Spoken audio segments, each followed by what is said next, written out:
topics like that. So the last talk I was talking about the stomach. So I will continue further and talk about liver diseases. So liver diseases are mainly lifestyle diseases, and so very relevant, I think, to what we are producing. So as you all know, heat is something very important and is used therapeutically. Physiotherapists use it a lot, and anybody who has sustained injuries, if you're active in sports, you will use it a lot. So heat to some extent is healing, but we are talking more than heat. We are talking about frequencies. Now,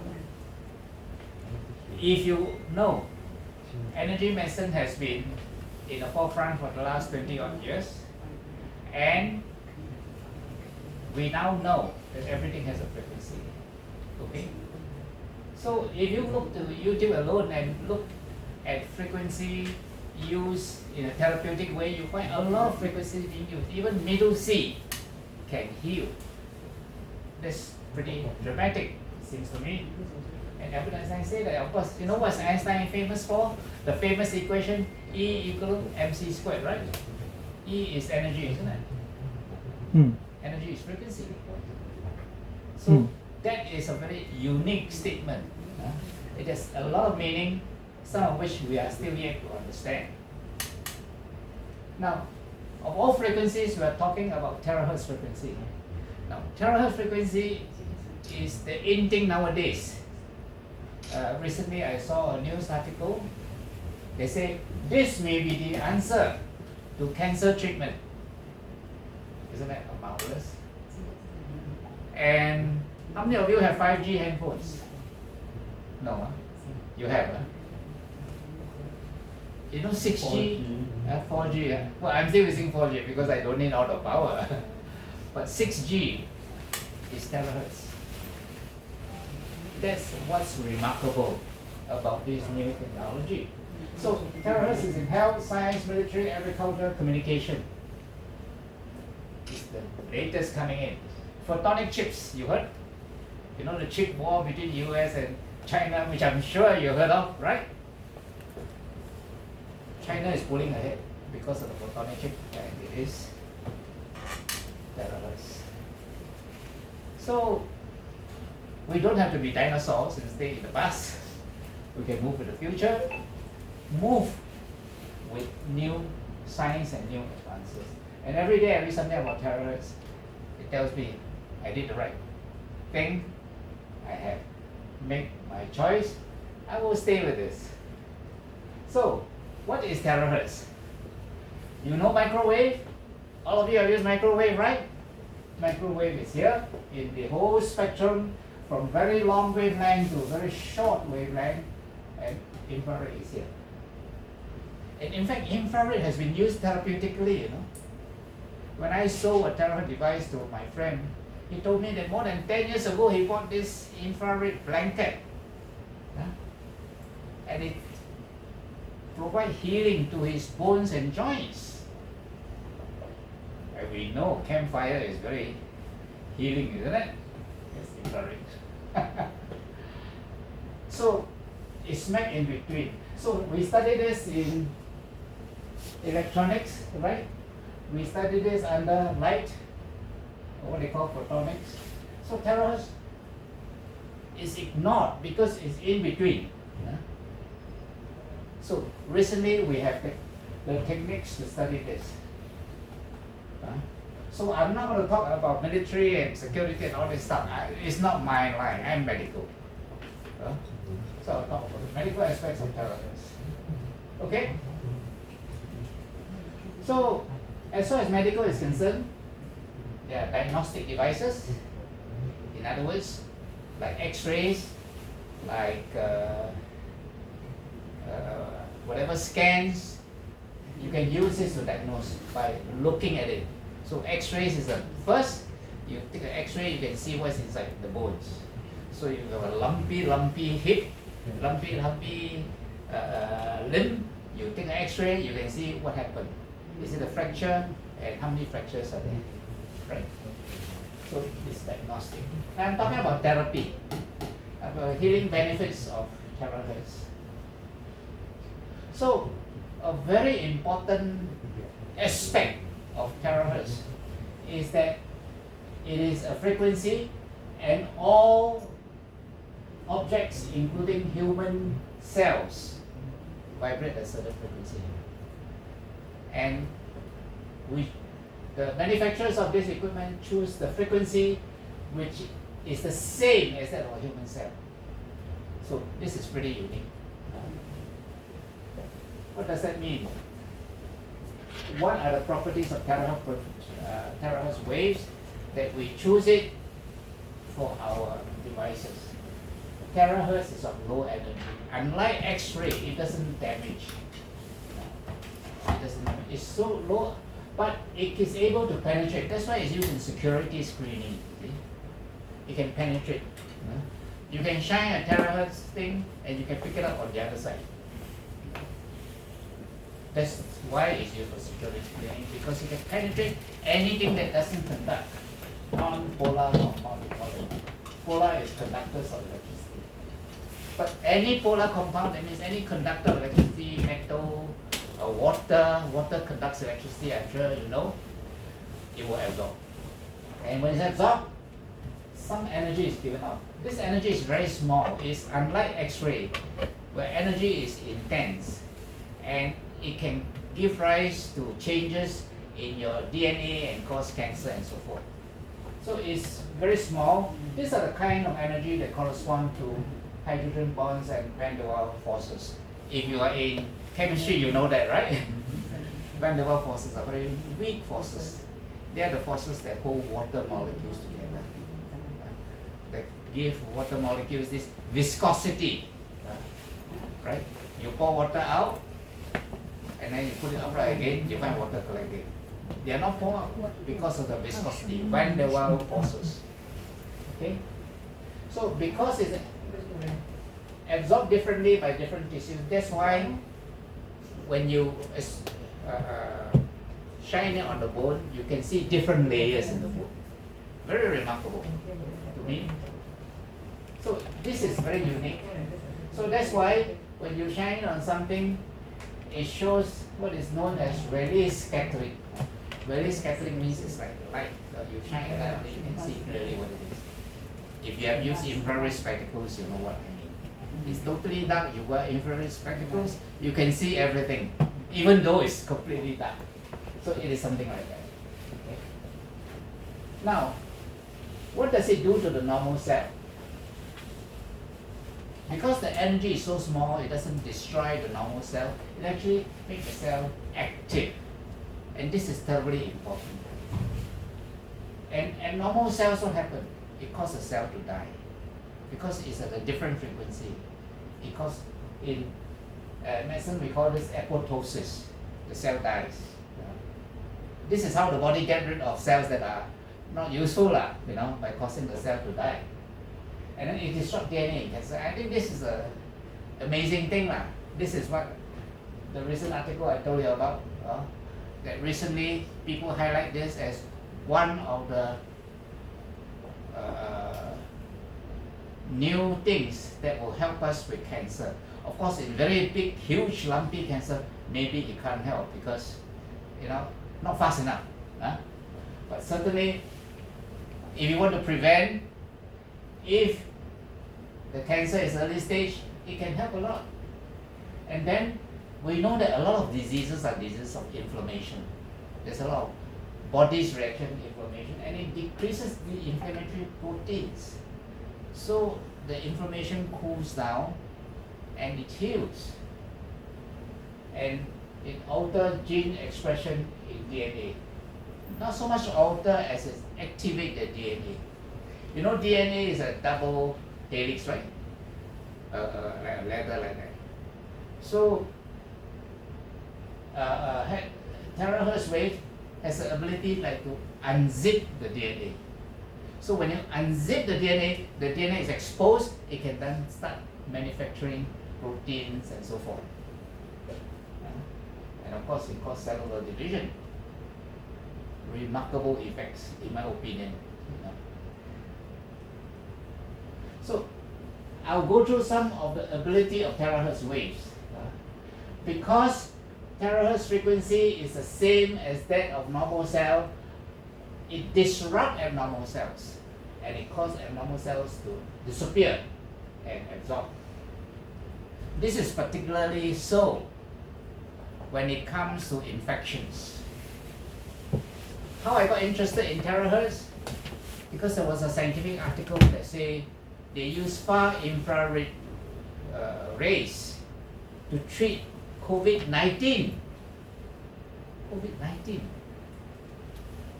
And they say it is so potent, it's approved, and because it is so easy to use, doctors don't have to use it, they get a nursing aide to do it.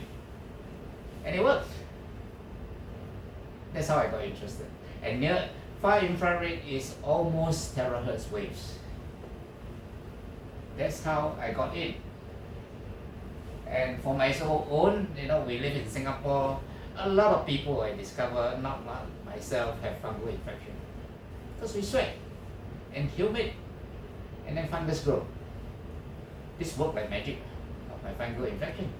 Because now the weather is much cooler, so I don't get so much. But in the hot months, this thing really helped. And so it can kill abnormal cells on your body, and that is a very important thing. Okay, and for COVID-19, they found that if in the infection goes to the lung, right? They just blow the lung and the COVID-19 virus die off. How wonderful! Instead of taking very expensive medicine, this is a very good way of doing it. Activate inner cells. Normal cells will absorb terahertz energy, increase in temperature, dormant cells will be activated. Now, this is very important. I discovered that as you get older, I'm a senior. Some of my glands in my body stop producing the secretions. When I blow with the terahertz, the secretions come back. It's like anti-aging. Anti-aging means your cell regain back the function. I have a man who, after using anti-aging medication, get back her menses at 60 over years. Amazing. So we can reverse aging now, with the help of this. Perhaps you can tell us how young are you? Perhaps you can tell us how young are you? How young are you now? I'm 73. Amazing. So this work. Now I believe in anti-aging. I practice anti-aging medicine on myself, as well as recommend to those clients who come to see me. So that's what it does. Terahertz does that. And it's relevant to what I'm going to say today. Terahertz frequency has the same resonance, it strengthens the DNA molecule. I've talked about that just now, that it activates DNA. It causes the DNA to be activated so it can produce the proteins. And I think that's how you get it back. And so this is something important, especially when people are getting old. When you get old, you lose your function. And partly, you can do it by using supplements to activate it. You can activate by means of your lifestyle, by being active. As far as the body is concerned, it's very important to remember. If you don't use it, you lose it. You see? So this helps in that. It clears meridians. Yes, it unblocks meridians, it stimulates acupuncture points. Energy medicine has a lot to do with, or acupuncture has a lot to do with energy medicine, put it this way. You know that acupuncture works by the Chinese believe in acupuncture point. And initially people say, this is just imaginary. But over the years, research has shown that acupuncture does work, and there are meridians as well. So now, some years back, I was thinking maybe I should migrate to Western countries. Thankfully, I didn't, seeing the geopolitical situation. But if I had to go abroad, the understanding among my colleagues is that you learn acupuncture, you go to any Western city, you'll be welcome. because only the Chinese practice acupuncture, and it's welcome there. You see, so it does work, and acupuncture points highlight the channels whereby energy flow return back to the heart, or vice versa. So, improved microcirculation. Now, THz wave has the ability to open up your blood vessels. This is very important. Open up the blood vessels means that a lot of conditions where there is blockages in diabetes, for instance, okay, in kidney failure, for instance, heart failure, for instance, this thing works. And if you have watched YouTube videos of how people testify about the effect of it, you are seeing this effect, the microcirculation being opened up. And so by opening out the channels, you clear unhealthy body moisture, you know. Now the water must circulate in your body because of the heart pumping blood. It must circulate. If any still water becomes stale, you know that, even in nature. So in the body it's the same. You cannot have water collecting and not moving. So that's what iTeraCare can do. Now, I'm going to talk now on the liver and focus on the liver and help you to understand the liver. The liver has many functions. Among the functions is an excreting organ. It excretes everything from bile, cholesterol, hormones, drugs, including toxins, all the things that you ingest that are bad for your body is excreted by the liver. Bile is needed for you to digest fat. Bilirubin is a breakdown of your red blood cells. Okay. Cholesterol, you know what cholesterol is? Hormones, all these things are chemicals inside your body. They all break down. So the liver is therefore involved in the metabolism of fats, proteins, and carbohydrates. Now, whatever is digested in your stomach and your intestines is brought to the liver, and there is processed again one more time. Those that need to be used, the liver will use and make other things, proteins, clotting factors, anything that you need is produced in the liver. If they're not to be used, they need to be stored, they are stored. Storage of glycogen, vitamins, minerals. You see? So it's a very important organ, you see? Right? And of course it activates enzyme, anything that goes through get activated. And blood detox and purification. I'll talk a little bit afterwards about this. About detox, there's a lot of detox programs going on here. And how valid are they? I will make some comments on it. So the symptoms of liver disease is very simple. Jaundice. You've seen people who are yellow, right? This jaundice. And then, because it secretes, if the secretion didn't go through, there's blockage, there will be obstruction. And the obstruction means fluid will accumulate in the abdomen and you get a bloated abdomen full of fluid, or the legs get swollen, called edema. So when things are blocked up and things don't go through, you get nausea and vomiting. And you don't feel like eating, you get very tired, and you bleed easily. Because all the toxins are there, and it disrupts all your clotting ability. And then because a lot of secretion has to do with bilirubin, which is from your red blood cells, your urine can turn dark color, coffee color urine, or pale stool.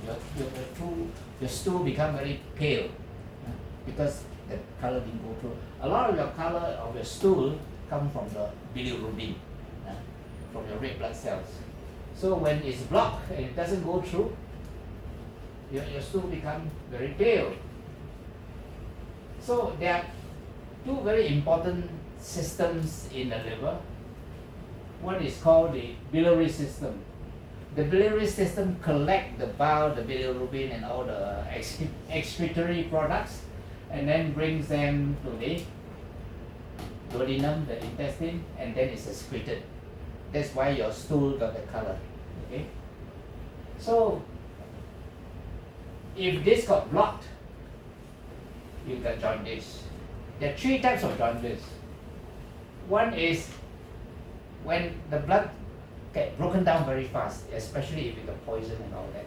When the blood breakdown is very fast, there's a lot of bilirubin, but it's not conjugated. Conjugated means that the bilirubin get connected to another molecule, usually water soluble, glucuronate. Because it's water soluble, it can be passed out. Okay. So unconjugated means it cannot be passed out. It won't be in the urine. You'll be circulating. Liver damage causing the liver cells to be damaged. There's a mixture of conjugated and unconjugated bilirubin. That means that the bilirubin get into the liver, the cells are damaged, so not all can be conjugated. A bit. So the proportion depends on how much damage there is. Or there's an obstruction in the biliary tree, the drainage system. Okay? And the other thing is stones can also cause obstruction. So this obstruction, the bilirubin is conjugated because it's passed through the liver cells. So it's soluble. When you get into the urine, that's where you got the coffee color urine. Right? So this is a very important system because it's excretory, it excretes, and it's always being processed at the same time. And as you know, the gallbladder can have gallstones. I myself have gallbladder stones at one time. My gallbladder has since been removed, right? So this is what jaundice look like. Now, for colored people whose skin is pigmented, especially those very dark Africans or Indians, the best place to look for jaundice is the eye. You see it straight away. You see? Those whose skin color are not so dark, you can see it on the hands, you can see it on the face. These are called liver bumps. Liver bumps. When you have liver disease, your bumps become bright red. The technical name is palmar erythema, liver bumps.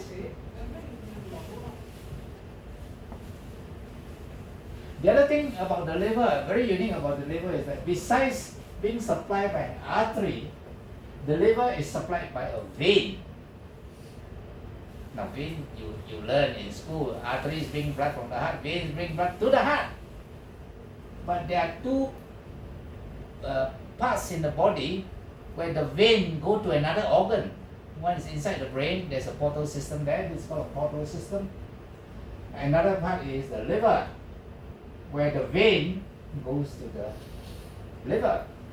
Why the vein goes to the liver? Because after food is digested in the stomach and intestines and so forth, all the nutrients are absorbed by these organs, it goes to the liver to be processed. That's why the vein that drains this goes to the liver. So that's why you have a portal system there. So when it's obstructed, that means the nutrients cannot get to the liver to be processed. And you know what that means? You get weakened. So portal hypertension is when you can't go through.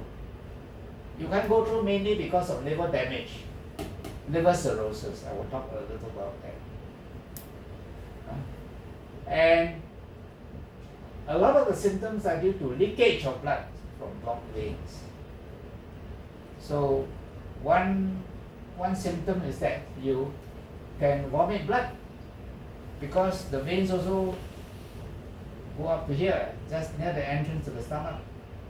So if blood from these portal veins don't get into the liver, then it comes out through the mouth, or the other way, through the stool. If it goes through the stool, it will be digested blood because when it passes through the intestine, it gets digested. And then there's fluid retention, there's swelling of the legs, and because all the toxins don't get excreted, you get confused. Isn't it? Because all the toxins go in your brain can't function, you can't think. So that's what happened. So that was portal hypertension, obstruction. Let's come to a very common ailment that affects most people, and that's hepatitis. Any of you have hepatitis?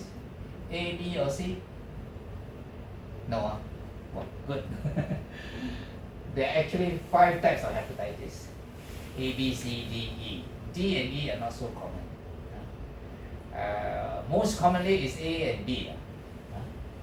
A has to do with contaminated foods. People who defecate, open their bowels and then wash their hands, and then they prepare food, it gets in the food. So in the good old days, the contaminated food are salads, right? Or anything that is prepared by hawkers or cooks who didn't wash their hands. So now, of course, we are very careful. You want to wash your food thoroughly because you don't want to get hepatitis A. The good thing about hepatitis A is that it's spontaneous recovery. You get it, you can be very sick and you need to be hospitalized, but you recover fully. You know, there is no long-term consequence. That's the good thing about hepatitis A. You can get very bad jaundice even, but you recover completely. That's the good news. Hepatitis B is a bit different. It is infected through body fluids. When body fluids are exchanged, primarily through sexual contact. But it's not a sexually transmitted disease because it's also transmitted through blood transfusion. In the good old days, we didn't know. I know of people who were infected through blood transfusion. Because of blood transfusion, they got hepatitis B. Now the thing about hepatitis B is that once you get it, you can become a chronic carrier. That means you don't show any symptoms, you appear normal, but if we take your blood and examine it, you have the hepatitis B antigen. Right? Now that's serious because you have no symptoms. It's something like COVID-19, you can be infected and don't have symptoms, right? So you are a carrier, and you can infect other people. So that's the danger. Carriers has a risk. The risk is liver cirrhosis, liver failure, liver cancer. The good news is hepatitis B, you can get a vaccine. You can actually go for a course of vaccine and you are protected against hepatitis B. How about hepatitis C? Hepatitis C is similar, but there are some differences. First of all, it's less common. It's usually among drug addicts and not been known to transmit sexually. There's no known treatment. It's called a silent killer. Because you don't know. And then you discover, they discovered it because some of the liver cirrhosis, liver cancer, they found that there's a virus which is slightly different from hepatitis B. So that's hepatitis C. So these are the symptoms: nausea, vomiting, dark urine, pale, stool, fever, jaundice, loss of appetite, weakness, headache, rash, joint pains, pain in the right side of the abdomen. Okay. What is liver cirrhosis? Liver cirrhosis is the scarring of the liver, where your liver cells are replaced with scar tissue or fibrous tissue. So it can be compensated if there are enough normal liver cells that can carry on normal liver function. It's called compensated. But if the liver damage is severe and it reaches what we call the end-stage liver disease, where very little normal liver cell remains, it's decompensated. You can't cope. That's where you get liver failure. And what is the cause of it? Alcoholism. Almost entirely alcoholism. And to some extent, high blood sugar. It goes through a stage called fatty liver, and then it ends up in cirrhosis. So the important thing is to understand fatty liver, isn't it? Causes of fatty liver: excessive calories. We love to eat, and we love food, and Singapore is full of it. And we eat, and we eat, and we eat. You eat to live or live to eat? That's the question. The thing you must remember is that whether the calories come from alcohol or food, overweight, obesity, it doesn't quite matter. You end up the same way. Now, in my talk on diabetes, two talks ago, one last month, I talked about insulin resistance, right? Where if you eat too much, your blood sugar level is very high, your insulin becomes ineffective. So you have high insulin and high blood sugar. And high blood sugar, what it does is that it inhibits the metabolism of fats because of the insulin. And in alcoholism, when you break down alcohol products, the alcohol products themselves inhibits the metabolism of fat. So fat accumulated in the liver. So when fat accumulated in the liver, high alcohol, high blood sugar, alcohol detox, leads to production of fatty acids. And fatty acids, because it cannot be oxidized or metabolized, it causes an inflammation and liver cells cannot function. So as a result, scar tissue take over. And that's how you get cirrhosis. So this is what normal healthy liver looks like. When you have fatty liver, that's what it looks like. When it's replaced by fibrosis, that's what it looks like. When it becomes cirrhotic, that's what it looks like. So up till here, you still maintain the normal architecture. It still looks like the liver, except that internally there's a lot of changes. You see it under the microscope. When it reaches a stage of fibrosis, it becomes cirrhotic and it lost the architecture of the liver. And then it can turn cancerous. Then you can say goodbye. So healthy liver looks like that under the microscope. Unhealthy, fatty liver looks like this. Fatty liver, the liver still looks normal on the outside. When it becomes cirrhotic, that's what it looks like. Nodular. So when it's nodular, it looks very hard. So there's a difference here between normal and liver cirrhosis. Treatment of liver cirrhosis, no cure. There is no known cure. The damage is irreversible.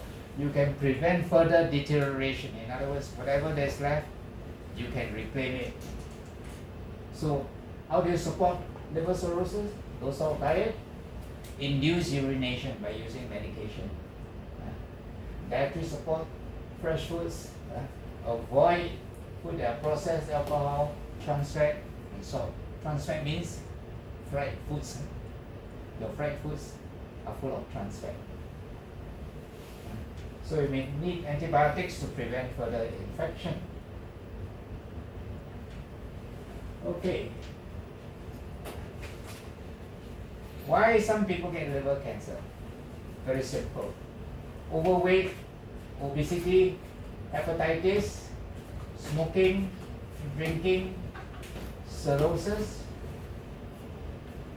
This is not common, but it can occur. Hemochromatosis, which is deposition of iron. You know, hemoglobin is iron, right? Wilson's disease is deposition of copper ions. So when this gets deposited in the liver also gets damaged. So this is abnormal. You heard of aflatoxins? No? You heard at one time, many decades ago, people talk about molded peanuts and it caused liver disease. This is the one. Moldy peanuts has aflatoxin, which can cause damage to the liver. Of course, since then we know that aflatoxin occurs in all peanuts, they are there, but in small amounts. Okay? But if you let it become moldy, then it becomes excessive and it can destroy your liver, giving rise to cancer. So symptoms of cancer is the same as any liver diseases. Jaundice, fever, fatigue, tiredness, loss of appetite, loss of weight, all these things. Very non-specific symptoms. The only thing that is specific is the pain on the right upper abdominal, which is where your liver is. So that's how liver cancer looks like. When you cut it, it looks like that. Okay. So metastatic liver cancer. Now I tell you just now that the blood from the colon, rectum, the whole stomach goes to the liver, right? So anything wrong with that will get you the liver. So metastatic cancer is cancer spreading from other parts of the body. 80% of the time it comes from the colon or the rectum. And because everything is detoxed in the liver, that's why the liver is one of the most important sites where you get secondary cancer. You see? Metastatic cancer means the cancer has spread, there's no cure, survival rate is very poor. Maybe it will be better with terahertz waves. So secondary cancer like that, cancer cells get squeezed into the bloodstream, and that's how it spread. And you get secondaries. So when it spread, you don't get one, and usually you get more than one. Okay, we talk about the biliary system. There are two things: biliary stones, which we said just now, and bile duct cancer. Biliary stones are caused by excessive cholesterol. So cholesterol precipitates out as stones, and it's caused by a high-fat diet. So it leads to obstruction. Obstruction leads to severe abdominal pain, and so forth. Treatment by surgery. Right? So this is very interesting because there's a type of detox where they make you take all kinds of things, right? And then you pass out stones, right? It's very interesting because it's said to be get rid of all the toxins. Well, if you ask me, all the toxins are detoxed by the liver, are removed by the liver. So one method of detox was drink a lot of olive oil and whatever, oil. So they pass out stones, and they tell you that depending on your diet, depending on toxins, you get different color stones. Very simple. If there are toxins in the body, the stones that you pass out will be the color of the things in the body. So if you take olive oil, most of the olive oil will come out as stones, like cholesterol. To me, it's gimmickry.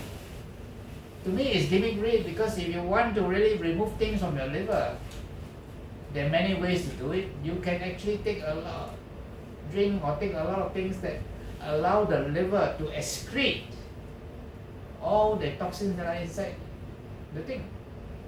But of course, people who do it will feel better. You feel better, of course, when you excrete all the things in your gallbladder, in your biliary duct system, you see. So this is something I feel is make you feel good, but the explanation doesn't correspond to the facts, you see. So stones normally accumulate here. These are what bile stones look like.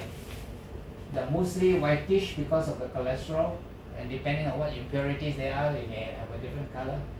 The most commonest location of blockage is in this area. I thought I have a picture of this. Maybe next slide. So stones can form anywhere in the biliary system and then get locked. This is just at the entrance to the duodenum. Okay. Bile duct cancer. Bile duct cancer is very rare, but it's a very aggressive cancer. Survival rate is very low. The risk of it is stones, cysts, parasites, and toxins. No treatment is available. I think here THz wave can help. Oh, bile duct cancer is, it's usually in this area as well, where the two left and right bile duct join to form the common bile duct. So bile duct cancer is caused by the irritation from various sources, including parasites, toxins, etc. Liver and stem cells. Have you all heard of liver transplant? Were you all around when the then actress Andrea De Cruz got a liver transplant from her boyfriend, then husband, Pierre Peng, got a liver transplant? If you remember that story, you need only 10% of liver tissue to grow the entire liver. The liver can actually regenerate. You know why? Liver has a lot of stem cells. Isn't that remarkable? And the liver has a lot of immune cells. In fact, a lot of the immune system comes from the liver. Amazing. So this is an organ you should treasure. Don't abuse the body. Don't drink too much alcohol. Not more than 3 glasses of wine, about 300 cc's or less than a liter of beer, and corresponding units of wine or whatever. Don't abuse your body. Don't abuse your body with too much food. Preserve your liver, and you live a lifelong life. And to help you, you have iTeraCare waves. There is a lot of research on the liver with iTeraCare waves. A lot. Tons of papers. Go into numerous pages. But 99.9% of the papers focus on imaging, that means on diagnostic issues.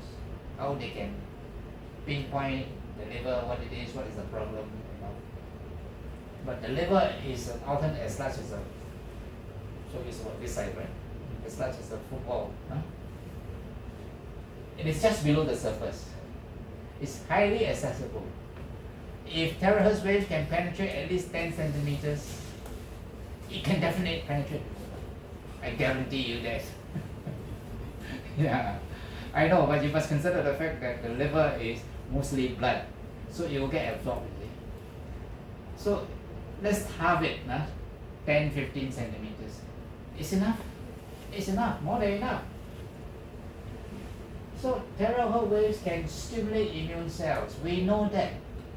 It can stimulate immune cells to be active. It can have an effect on cancer in the liver. And to me, that's where the challenge is. So if you have lived a life of abundant alcohol-rich food, and you want to rescue yourself, I would recommend THz. So drink and blow. Drink and blow. You want to damage it, then at the same time you want to repair it. It doesn't sound logical to me, but yeah, you can try it. I wish you luck if that is the thing. But to me, this is the answer to all the liver problems. And of course, there are people who believe in living a good, short life. By all means, they're welcome. Until they change their minds, I strongly recommend them. Maybe I recommend the better models for better effect. You see? But that's my point, you see. Liver is an extraordinary organ. It's the most important organ for your health. And if you take care of it, your liver will take care of you. See?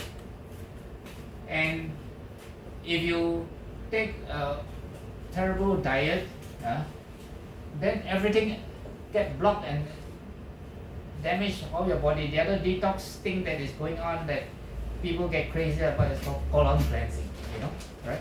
They say because your diet, your lifestyle, a lot of things get blocked in the colon. So they stuff a tube in your backside, run water inside your colon, wash it out. And it feels good after some time because you evacuated all the debris inside your colon. But if you are on a diet of fruits and vegetables, you are actually detoxing your colon every day. Do you realize that? So you don't need to put water in and flush it out. You don't need to. You absolutely don't need to. Because if you are on a diet of fresh fruits, vegetables, a lot of roughage, you get stool that is pretty soft, and there is, depending on how much fruits you take, it can be also fairly liquid, semi-solid, right? And that is detox. You can detox yourself. You don't have to pay so much money and lie down for half an hour or so and wash out your colon. To me, that's unnecessary. That and something like that can protect you and heal whatever there is that need to be healed. To me, that is the answer. So, lifestyle behavioral modification is terribly important, and I talk on the heart, high blood pressure, diabetes, and all that. I've emphasized this point a lot. A lot has to do with lifestyle, the choices we make as far as food, the choices we make as far as what we do with our life, the stressful life that we live also produce a lot of unwanted chemicals. So, and the choice we make as to our activity, inactivity doesn't help. And then as we get older, monitor things like your blood pressure, your cholesterol, your blood levels, measure everything. So for me, I go for a gastroscopy. I just had my gastroscopy a few months ago. I go for my colonoscopy every 5 years or so, right? So these are things that help you to maintain your body at peak levels, okay?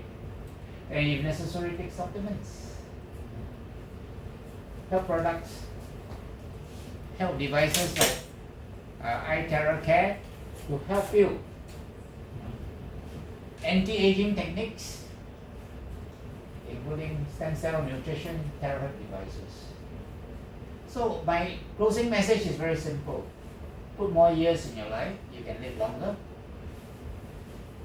I look at my medical history over so many years. I should have died at 53. I didn't. I survived. I should have died. In between, there are other incidents that happened that could have caused me to die. So I've been able to put more years in my life and put more life in your years. In other words, enjoy the life. Don't spend your life in ICU. That will be terrible. You spend it by looking after your body. Make sure it functions well. And when you function well, you enjoy your life much better. There's no point burning a candle at both ends. It doesn't work. So, really, prevention is what I'm advocating, and I've always been advocating this, that prevent is much better. Okay. So, if you have a family history of heart disease, for instance, to prevent it, it doesn't cost much. At the most, if you have to take supplements, it's less than $100 a day. But if you have to go for stent or bypass surgery, easily 20, 30,000. Not worth it.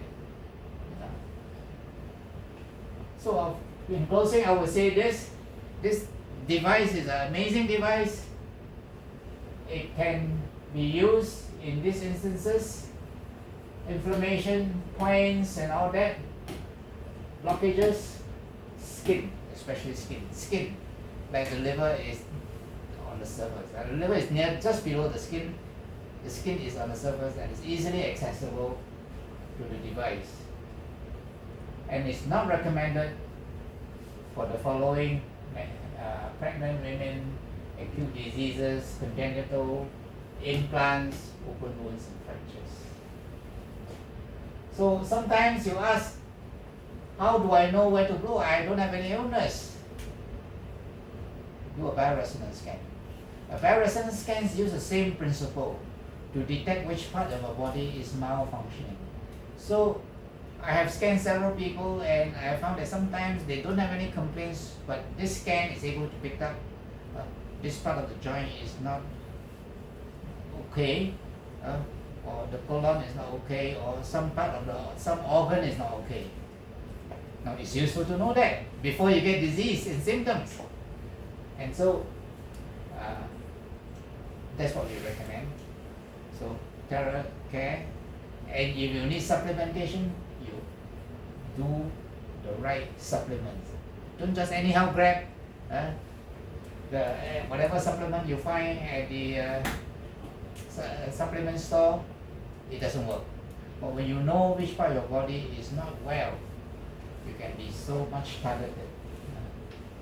And once you know which part of the body to target with supplements or with iTeraCare, the Tera waves, you work at it. And after some time, you come back, repeat the scan again, 3 to 6 months later, repeat the scan, you will see some improvement. That's the best proof. So that's what I offer. And the bioresonance scans I offer at a discount. And of course, I'm an expert in this area. So my books are there on the table. If you like, you can buy it. Any questions? I will answer any questions.